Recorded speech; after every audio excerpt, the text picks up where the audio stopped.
kwento ng pagong, ng elepante, at ng hippopotamus. Story time! Isang araw, nagkita ang pagong at ang elepante. At ang sabi ng elepante, "Umalis ka nga sa dinadaanan ko, mahina kang nilalang. Gusto mo tapakan kita?"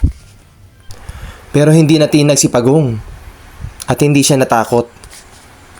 Nanatili si Pagong sa kinatatayuan niya at ang elepante ay sinubukang tapakan at subukan siyang durugin pero hindi niya ito magawa. Pagkatapos nito, pagkasabi ng Pagong kay elepante, "Huwag kang mayabang, elepante. Alam mo bang magkasing lakas lang tayo?" Natawa si elepante sa sinabi ni Pagong.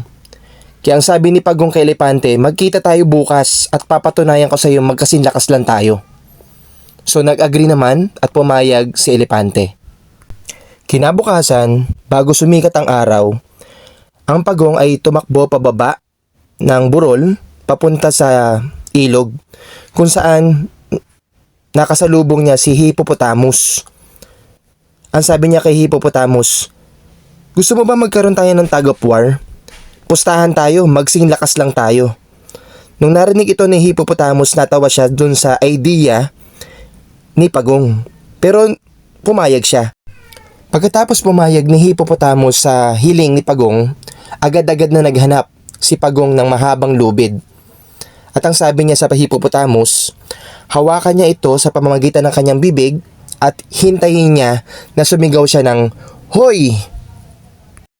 Agad-agad na bumalik si Pagong kay elepante para ibigay yung kabilang dulo ng tali. At ang sabi niya kay elepante, "Kapag sinabi kong o sumigaw akong hoy,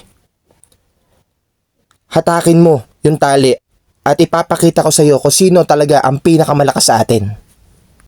Pagkatapos ito, naghanap si Pagong ng matataguan nang hindi siya makikita at dun siya sumigaw ng "Hoy!"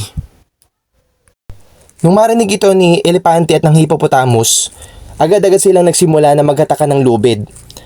At sa katagalan, talagang wala nagpapatalo. Doon nila na-realize na tama ang sinasabi ni Pagong sa kanila na magkasinlakas lang talaga sila. Dahil dito, nakuha ni Pagong yung respeto na dapat na makuha niya kay elepante at kay hippopotamus. And then sa kwento na to, malalaman mo na importante talaga na meron kang talino at estratehiya na kaya mong lagpasan kahit pa yung mga malalakas na nilalang.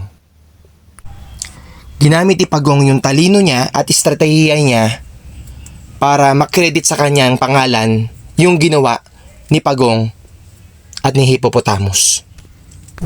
Nagustuhan niyo ba yung kwento ni Pagong, ni elepante at ni Hippopotamus? Kung gusto niyo pa ng maraming ganitong klase ng kwento at ganitong content, i-follow niyo lang ako para ma-notify kayo kagad.